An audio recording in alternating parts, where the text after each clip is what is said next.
नमस्कार, जय माता दी, जय श्री कृष्णा, ओम नमः शिवाय। आप सोच रहे होंगे कि मैं इतने सारे भगवान के नाम क्यों ले रही हूँ। चलिए, मैं हूँ आपकी अपनी लाइफ डिज़ाइनर जीतू आचार्य। भगवान की भक्ति में रम जाना ही अपनी सफलता की सीढ़ियाँ चढ़ना होता है। यानी जब जब हम भगवान का नाम लेते हैं तब तक हम अपनी मंजिल के बहुत करीब हो जाते हैं। 30 अगस्त की बात करते हैं, कृष्ण जन्माष्टमी का समय। और कृष्ण जन्माष्टमी का समय आपके जीवन में हर परेशानी को अंत करने के लिए आता है। कृष्ण का जन्म ही सबकी परेशानियों का अंत करने के लिए ही हुआ था। कृष्ण का जन्म ही आपको सुखों की तरफ ले जाने के लिए हुआ था। कृष्ण का जन्म ही आपकी परेशानियों से मुक्ति दिलाने के लिए ही हुआ था। तो कृष्ण जन्म पर आप क्या ऐसे उपाय करें, क्या ऐसे बेसिक उपाय करें जिससे आपके जीवन के वाकई ही सारे कष्ट कृष्ण खुद ही हर लें। 30 अगस्त को जन्माष्टमी है और 30 अगस्त से पहले ही आपने ये उपाय शुरू कर देने हैं। इनफैक्ट जितना जल्दी इन उपायों की तरफ आप बढ़ना शुरू कर देंगे उतना ही वो कदम आपके सफलता की तरफ बढ़ना शुरू हो जाएंगे। गौ माता की सेवा बहुत उत्तम मानी जाती है जब आपने कृष्ण की भक्ति करनी है, यानी कृष्ण से कुछ भी पाना है तो गौ माता की सेवा करना शुरू कीजिए। अगर अपने जीवन का कष्ट दूर करना है तो गौ माता की सेवा कीजिए। अगर कृष्ण की भक्ति में 4 चांद लगाते हुए लीन हो जाना है तो गौ माता की सेवा कीजिए। कृष्ण को समर्पित होना है तो गौ माता की सेवा कीजिए। तो इसीलिए गौ माता की सेवा कृष्ण भक्ति में आपको जल्दी फल देती है। यानी कृष्ण को मनाना है तो गौ माता के नज़दीक ज़रूर जाना है, उसकी भक्ति में ज़रूर रम जाना है। चलिए, गौ माता की सेवा आप ज़रूर कीजिए। गौ माता को हरा चारा, आप अन्न, आप एक पेड़ा, ये ज़रूर आप दीजिएगा। वैसे तो आप इसको रेगुलर में अपने नियमित में अपने घरों के अंदर हम ये विधियां अगर करते हैं तो वैसे भी हमारे जीवन के कष्ट दूर होते हैं। लेकिन जब जन्माष्टमी का समय है तब तो आपने गौ माता की सेवा करनी ही है। इसे नियम भी बना दीजिए ताकि आपके बच्चे भी इस तरीके की गतिविधियां ज़रूर करें। पहली रोटी चाहे वो सुबह की हो, चाहे वो दोपहर की हो, चाहे वो रात की हो, जो पहली रोटी निकलती है उसका एक अपना ही इम्पैक्ट होता है एनर्जीज क्रिएट करने का। अब हमेशा कहते हैं कि हमारे घरों में क्लेश रहता है, अब हमेशा कहते हैं हमारे घरों में एक तनाव सा स्ट्रेस रहता है, आप हमेशा कहते हैं कि खुशियाँ आती हैं लेकिन दरवाजे से लौट जाती हैं। तो हमें क्या ऐसा काम करना चाहिए जिससे हमारे घर में खुशियाँ अगर आए, दरवाजे में मेन डोर यानी दहलीज पार ज़रूर करते हुए अंदर आए। तो अंदर का वातावरण ज़रूर अच्छा होना चाहिए। माँ लक्ष्मी का वास भी शुद्धता की जगह ही होता है। भगवान भोलेनाथ भी शुद्धता से ही प्रसन्न होते हैं, सरलता से ही प्रसन्न होते हैं। गणेश भगवान भी वंदना और श्रद्धा भाव से प्रसन्न होते हैं और भगवान कृष्ण भी आपकी श्रद्धा और भाव से ही प्रसन्न होते हैं। देखिए, भगवान देने के लिए ही हमेशा पूजा भक्ति करवाते हैं। उन्हें लेना क्या है हमसे? सिर्फ और सिर्फ भक्ति। वो आपको बदले में कितना कुछ देते हैं, लेकिन डील करना छोड़ दीजिए, वो वैसे भी आपका कल्याण ही करते हैं, हमेशा कल्याण करते हैं। जब हमारे साथ कोई घटना घटती है तो उसके पीछे भी कुछ ना कुछ अच्छाई और सच्चाई होती है कि हमें बड़ी घटना से बचाव होता है, लेकिन हम छोटी घटना में घबरा जाते हैं। तो हमेशा अपने घरों के अंदर का वातावरण इतना शुद्ध रखिए कि आपके घर के अंदर कोई भी एनर्जी आए तो वो दरवाज़ा बंद ना करे, इनफैक्ट दरवाज़ा खोलते हुए झोंके के रूप में आपके घर में प्रवेश करे। पहली रोटी, अगर सुबह सुबह की पहली रोटी है तो आप चिड़ियों के निकाल लीजिए। जो दोपहर की पहली रोटी है गौ माता के लिए निकालिए। जो रात्रि की पहली रोटी है वो डॉग्स के लिए निकालिए, यानी आवारा डॉग्स, आवारा कुत्ते के लिए निकालिए।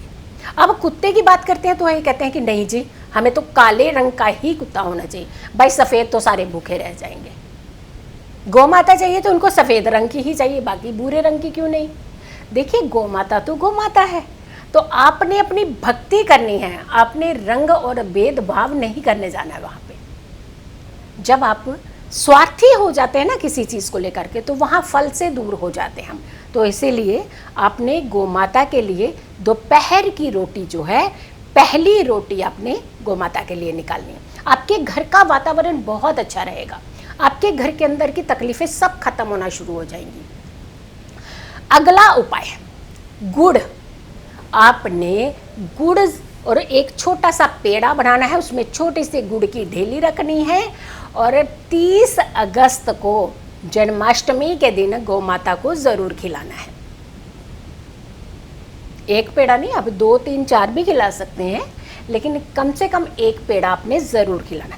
घर के सभी सदस्य अगर उसे स्पर्श करते हैं तो आप सभी के अंदर एक बहुत ही पॉजिटिव भाव, एक पॉजिटिविटी, एक श्रद्धा भाव जागता है।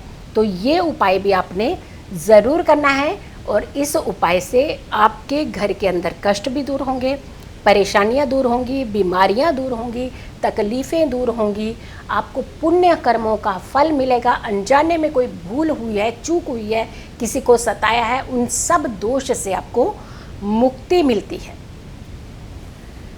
अगला उपाय आपने क्या करना है? अगला उपाय, पान का पत्ता लेना है और वो पान के पत्ते के ऊपर राधे कृष्णा लिखना है और भगवान कृष्ण के आगे समर्पित कर देना है। वो पान का पत्ता दूसरे दिन जब जन्म उत्सव हो जाएगा, रात्रि के 12 बजे जब जन्म हो जाएगा, तो दूसरे दिन सुबह नहा धो करके उस पत्ते को लेना है। उस पत्ते को एक गुलाबी रंग के कपड़े के अंदर लपेटना है और लपेटना कैसे, रोल नहीं करना है, सीधा रहना चाहिए, मोड़ना नहीं है उस पत्ते को। और उसे आपने अपने घर की तिजोरी के अंदर रख देना है। सुख और संपन्नता दोनों चीज़ें आपके लिए बनी रहेंगी, आपको कभी भी कष्ट नहीं होगा। अब राधे कृष्णा किससे लिखना है आपने? वो लिखना है लाल रंग के सिंदूर से, कुमकुम से ही लिखना है आपने। राधे कृष्णा लिखिए तो उसे आप धन स्थान पर रख दीजिए, गुलाबी कपड़े में बहुत आदर सहित तो उसे लपेट करके, यानी फोल्ड नहीं करना है, सीधा ही कपड़ा रखना, थोड़ा टुकड़ा बड़ा लीजिएगा, उसे चारों तरफ से अच्छे से फोल्ड करके उसे रख लीजिए। अगला उपाय, घर के अंदर छोटी छोटी कन्याएं, छोटे छोटे बालक, ये बुलाइए और उन सबको एक छोटा छोटा उपहार दीजिए, दक्षिणा दीजिए, मिष्ठान दीजिए। और जो छोटे लड़के हैं उन सबको एक एक कृष्ण वाली बांसुरी दीजिए और जो कन्याएं हैं उन्हें छोटी छोटी चुनरियाँ दीजिए। ये पूजा भाव भक्ति कीजिए। कृष्ण बड़े प्रसन्न होने, सिर्फ जपने से नहीं, मुंह से जपते रहे दिल में कुछ और, तो वहाँ नहीं होगा आपका उद्धार, ये ध्यान रखिएगा। उद्धार चाहते हैं तो सबसे पहले समर्पण करना शुरू कीजिए। समर्पण ही उद्धार का रास्ता है। आपने इस उपाय को भी ज़रूर करना है और आपने इस उपाय के माध्यम से आपके घर की संतान बहुत ज्ञानवान होगी। आपकी संतान कभी गलत राह को नहीं चुनेगी। आपकी संतान कभी आपको वाद विवाद नहीं करेगी, आपको पलट कर उल्टे जवाब नहीं देगी। तो आपकी संतान का भी कल्याण होगा, आपके कर्मों का कल्याण होगा। तो इस उपाय को भी आपने ज़रूर करना है। अब आती है बात की कोई खास इच्छा है जो आपने माननी है, मनवानी है, यानी आपकी वो इच्छा ज़रूर पूरी होनी चाहिए। एक बांसुरी ले लीजिएगा, बांसुरी के अंदर कागज़ के अंदर इच्छा लिख करके बांसुरी के अंदर डाल दीजिएगा। दोनों तरफ जो उसके छेद होते हैं, उन छेद के ऊपर पीले रंग के कपड़े से और लाल रंग का कलावा बांध करके दोनों साइड के छेद को बंद कर देना है और वो बांसुरी आपने कृष्ण भगवान के आगे समर्पित कर देनी है अपनी इच्छा के साथ। और जब इच्छा पूर्ण हो जाए तो फ़ोन कीजिएगा, फिर बताएंगे उसकी बांसुरी का क्या करना है। लेकिन ये उपाय सिर्फ वो लोग करें जो ये वीडियो को आगे भेजेंगे, क्योंकि इसे रोकना नहीं होता, ये ध्यान रखिएगा। इस वीडियो को फिर रोकना नहीं है। अगर आपने ये उपाय करना है, कोई भी आपकी इच्छा ऐसी है बड़ी अटल से अटल, बड़ी जटिल से जटिल, वो इच्छा आपकी ज़रूर पूरी हो जाएगी।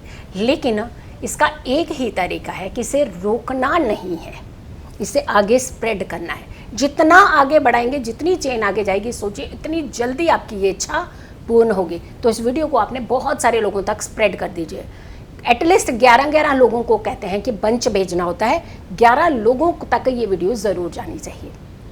तो आपकी इच्छा बहुत जल्दी पहले ही पूरी हो जाएगी। आपकी इच्छा पूरी होगी तो आगे चेन की इच्छा पूरी होना शुरू हो जाएगी। यकीन मानिएगा, ये चेन होती है जिसे डेवलप करना, स्प्रेड करना, बढ़ाना बहुत ज़रूरी होता है। और इच्छाएं पूरी करने के लिए हमें उस चेन को स्प्रेड करना ज़रूरी है।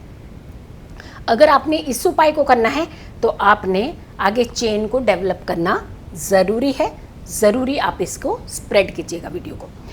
एक और उपाय है, आखिरी उपाय है, चंदन, पीला चंदन लेना है आपने। पीले चंदन के अंदर आपने केसर मिलाना है, गुलाब का इत्र मिलाना है और साथ के साथ एक तुलसी के पत्ते का रस मिलाना है। ये सारा मिला करके आपने घर के सारे सदस्यों को तिलक लगाना है, लेकिन पहले तिलक राधे कृष्णा को लगाना है। ये तिलक लगाने के बाद इस कटोरी को रख लीजिएगा।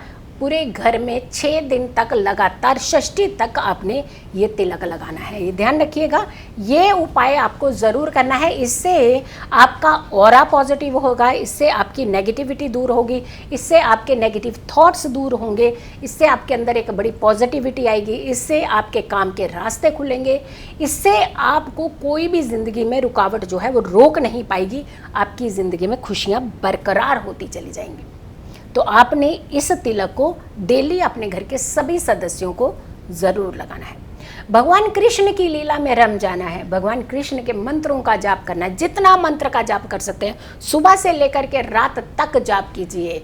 और रात को 12 बजे जन्म के समय जितना गुणगान कृष्ण का कर सकते हैं कीजिए। भक्ति में रम जाइए, खुशियाँ मनाइए, खुशियाँ बांटिए और खुशियाँ हासिल कीजिए। इस वीडियो को जितना हो सके शेयर ज़रूर कीजिएगा। अगर आप लोगों ने अभी तक मेरे चैनल को सब्सक्राइब नहीं किया है तो ज़रूर कीजिए, वीडियो स्प्रेड कीजिए। और तो और भाव भक्ति, ये दोनों का खास करके ध्यान रखिएगा। जैसा भाव वैसी भक्ति, वैसा रिजल्ट। तो इसलिए भाव भी क्लियर, भक्ति भी क्लियर और रिजल्ट भी आपको क्लियर ही मिलेंगे। जल्दी हाजिर होंगे एक अच्छी वीडियो के साथ। तब तक के लिए आप नमस्कार, जय श्री कृष्णा।